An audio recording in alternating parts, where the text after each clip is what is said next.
Welcome to True Crime and Other Worldly Stories. I'm your host, Jay-Z. From unsolved murders to supernatural encounters, buckle up your seatbelt. We're on a journey through the shadows.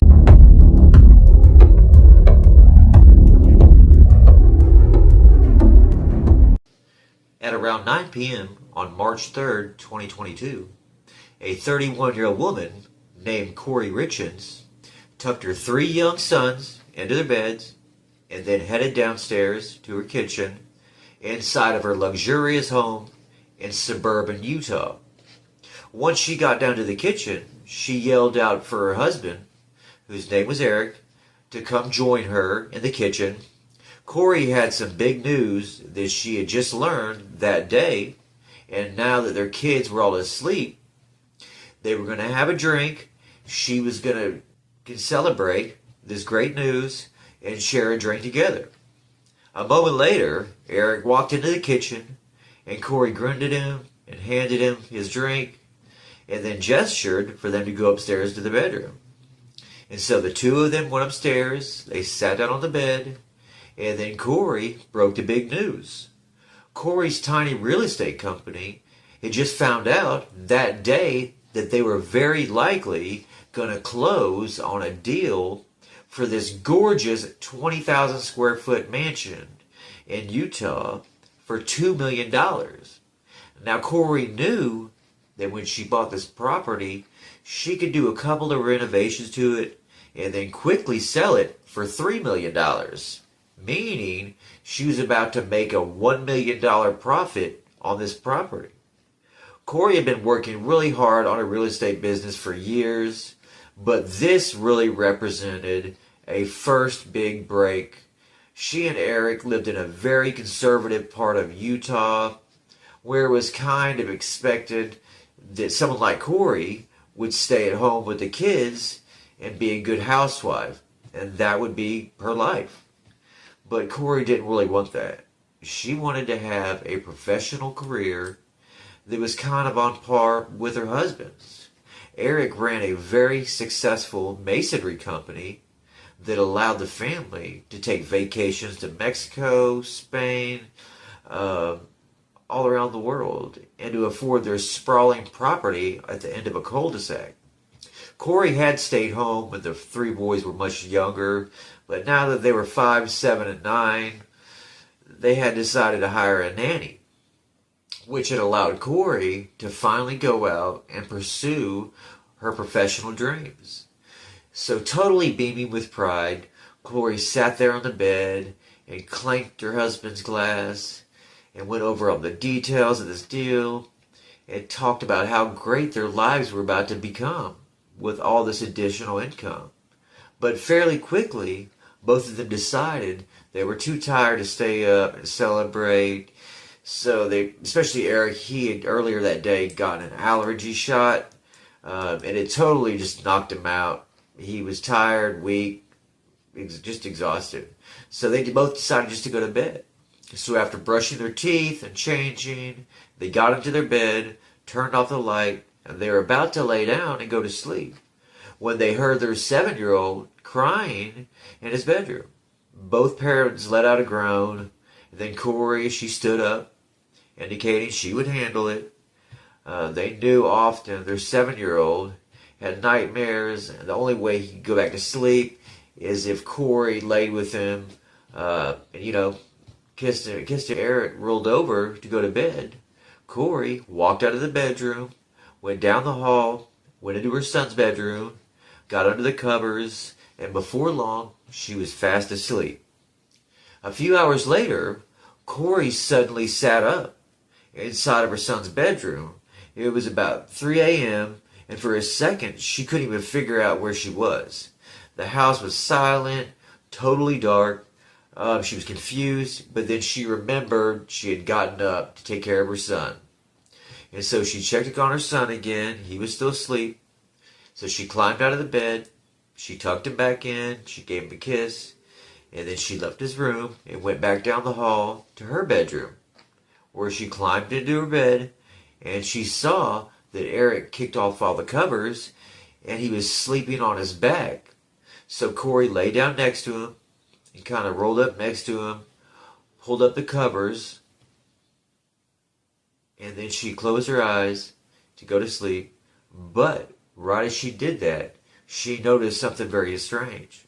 Eric's body was freezing cold. Corey opened her eyes and sat up in the bed. She turned over and kind of pushed Eric to see if he would sit up, figure out why he was so cold. But Eric did not budge. And when she pushed him, he felt really heavy, like dead weight. And so suddenly, starting to panic, Corey yelled Eric's name several times, but Eric didn't budge. And so Corey leapt from the bed, grabbed her phone, and dialed 911. And when the dispatcher picked up, Corey was so frantic that she didn't even know what to say. She couldn't spit out the words. But finally, she got out that she needed help. The ambulance will be there as soon as it can. So a few minutes later, Corey heard the sirens outside, so she ran downstairs and flung the door open and cried with relief as the paramedics walked in. But when the paramedics got upstairs into the bedroom, they went to go revive Eric. They saw right away it was already too late, gone. First responders had no idea what killed Eric. He seemed like a really healthy guy, just gone for an 8-mile run. He used to go hunting all the time. So the idea that he just suddenly died, it was just very suspicious. Police did find a pill bottle on the bedside, but it was empty and it was very, very old. So they automatically ruled that out. When they asked Corey what she thought might have happened, she was totally in shock. But she did say, I don't know. I have no idea what happened to him. But, the day before, he did get that allergy shot, and he had kind of an adverse reaction to it, and really just wanted to go to bed early, which seemed kind of odd. But Corey and the first responders both agreed, seemed pretty far-fetched that an allergy shot would lead to Eric's death. Suicide was also considered a possibility by first responders, but Eric really didn't have any reason to want to harm himself. He was a very devoted, loving father who adored his kids. He coached all their teams, just very involved with his kids. He loved his kids. He'd be out the back kicking the soccer ball with them, and his business was booming. And he had just learned that night his wife's business potentially was going to start booming as well. And so ultimately, the police told Corey, we're just going to have to open an investigation and try to figure out, what happened. We'll be in touch. If you think of anything that might help the investigation, please let us know. Corey said, okay, of course, I'll tell you. But she really wasn't listening. All she was thinking about was her 3 sons who were still sleeping in their beds and had no idea that their father was no longer with them. Over the next few weeks, while the family waited for autopsy results, Corey really focused her energy on her 3 kids, who were really having a hard time with the loss of their dad. Eric had been such a hands-on father that his absence was enormous in these boys' lives. The 5-year-old kept asking, where's Dad, and when can I see him again? The older 2 boys, who did sort of understand that their dad was no longer with them, would also ask questions like, well, can Dad still see us? Or can Dad still hear us? And these questions broke Corey's heart, because she did not have any answers to those questions. And so she tried to find a children's book online and bookstores that dealt with grief in hopes that that would kind of help her kids deal with the grief, But none of the books she found helped at all. And so a few weeks after Eric's death, when still nobody knew anything about how he died or what had killed him, Corey decided that she would take a different approach to helping her sons grieve. Instead of trying to read a book that somebody else wrote about how to deal with grief, Corey just called her sons around and began telling them stories about their dad. And as she told these stories, that she made up, she would start drawing these sketches of angels and kids, and of their dad being in heaven. Very illustrated book, and the kids really took to these stories that she was telling. It was really helping them cope with their father's death. She thought, why don't we turn our stories, all these illustrations, into an actual grief book for kids? That way, other families who children are dealing with loss can read these stories as well and find some comfort. After all, Corey knew firsthand that there really weren't any good grief books on the market. And so she knew, for those who needed it, this would be huge. On April 13th, so 6 weeks after Erica died, and several weeks after Corey and her kids had begun officially writing this kid's grief book, Corey was backing out of her driveway when from the other end of the cul-de-sac, she saw a police car. And it was the lead detective on Eric's case, Detective Woody. Woody got out of his car, he walked up to Corey, and with a grave look on his face, he told her that he had some big news for her, and it was going to be pretty upsetting. But he knew he had to tell her in person, and right away. He told her that the autopsy results were in, and they determined that Eric had not died of natural causes. He had actually died from a fentanyl overdose. Fentanyl is a very powerful opiate that's often mixed with heroin, and just a little bit of fentanyl can kill somebody. And Eric, it would turn out, had 5 times the lethal dose of fentanyl in his system. Corey was totally shocked at this news and told the detective that Eric didn't do drugs. The only drug he did was periodically he would eat a marijuana gummy before he would go to bed. But that was it. So this really didn't make any sense. The detective was respectful, kind of nodded his head, said, "I totally understand that, but these are the results, and we need to find out where he got fentanyl from. So we're going to need to search all the electronic devices in your house to see if we can find communication between your husband and whoever got him the fentanyl." Corey told the detective that of course they could do that. But as she began to think about all their devices, she suddenly remembered that Eric's business partner, Cody Wright, had actually taken Eric's laptop very shortly after Eric had died. Now, Corey didn't know why Cody had taken the laptop, but Cody had been kind of a thorn in both Corey and Eric's side for several years now. Eric and Cody had been very close friends when they had started their masonry business about 10 years prior. But they had a serious falling out a few years ago. The two men had been on this elk hunt, and at one point Eric had illegally shot and killed a bull elk, and Cody had actually reported Eric after this hunting trip to the game warden. And as a result, Eric got in a lot of trouble and was temporarily banned from hunting anywhere in Utah.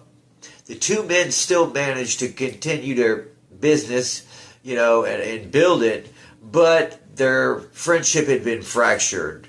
They weren't as close as they used to be, and it was like that until Eric's death. Corey didn't get into all the details with the tension with Cody, but she did tell detective, if you want access to the laptop, you've got to talk to Cody. You ought to just talk to him in general, because maybe he has more to do with what happened to Eric than this whole fentanyl thing than he's letting on. The detective told Corey that he appreciated the information, and he appreciated the help and being able to look through all their devices, and then he would go talk to Cody and see if he could retrieve the laptop and find out what was on there. But after this conversation with Corey, the investigation into Eric's death kind of stalled out. When police did follow up with Cody, they didn't find anything on the laptop that was worth pursuing. And outside of talking to Cody, no new information came in about Eric's death or about how he got fentanyl. So the case was just really stagnant, for months. And so while the family kind of just waited for more information to come out about, what happened to Eric, Corey just focused her energy on taking care of her 3 boys and writing this grief book for them. Finally, on March 5th, 2023, so almost exactly 1 year after Eric died, and still police have no idea what happened to him, the grief book was finally done, and Corey self-published it on Amazon under the title Are You With Me? Right away, the book was a total hit with parents of grieving children, and as the 5-star reviews poured in, so too did requests from local media for Corey to be interviewed to talk about this book and why she wrote it and how her kids are doing. Corey had no idea that her book would be this successful, and so at first she was really terrified to do any of these interviews, but eventually she came around and did some of these interviews with local media, and she knew that Eric would be very, very proud of her for doing this.